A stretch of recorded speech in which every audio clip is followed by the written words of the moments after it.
वैद्यकीय भाषेत असं म्हणतात की मनुष्याच्या शरीरात 70% पाणी असतं. याचा अर्थ असा घ्यावा की लठ्ठ लोक लठ्ठ नसून पूरग्रस्त असतात आणि हडकुडे दुष्काळग्रस्त.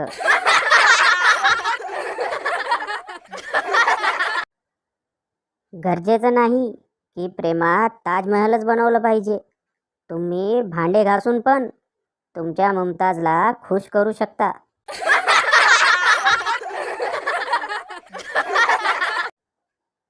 हे जग दोनच गोष्टीवर टिकलंय. एक म्हणजे विश्वासावर आणि दुसरं म्हणजे ही नोट नाही चालली तर परत आणून दे.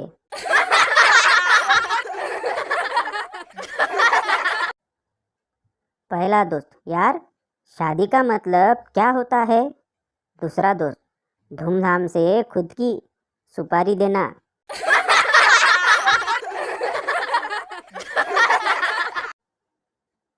मुलगी, देवा माझ्याकरता एखादा हँडसम देखना आणि माझ्यावर मनापासून प्रेम करणारा मुलगा पाठवून दे.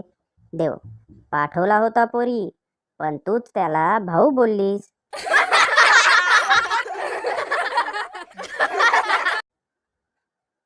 एक मुलगी घट्ट चप्पल घालून कशी बशी चालत होती. एका काकूंनी तिला बघून विचारलं, पोरी चपला ऑनलाईन घेतल्या का?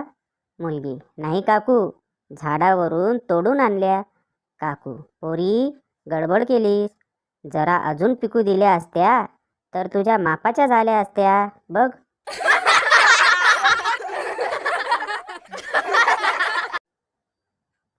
मन्या त्याच्या आजीला डॉक्टरकडे घेऊन जातो. डॉक्टर, तोंड उघडा आजी.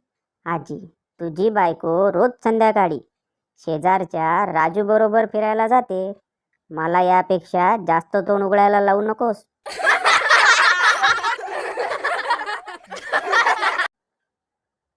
वडील, मन्या 5 नंतर कोणता अंक येतो? मन्या, 6 आणि 7 बाबा. वडील, शाबास, माझा मन्या तर खूप हुशार आहे. आता सांग, 6 आणि 7 नंतर काय येतं? मन्या, 8, 9, 10. वडील, आणि त्यानंतर? मन्या, नंतर गुलाम, राणी आणि राजा.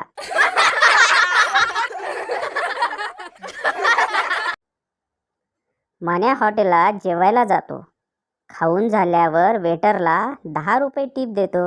वेटर, टीप म्हणून केवळ 10 रुपये? हा माझा अपमान आहे.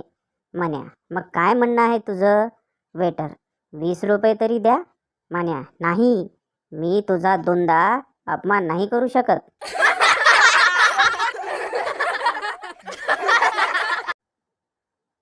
बायको अगदी रोमॅन्टिक मूडमध्ये येत म्हणाली, आज तुम्ही तुमच्या शब्दांनीच मला विवस्त्र करून दाखवा.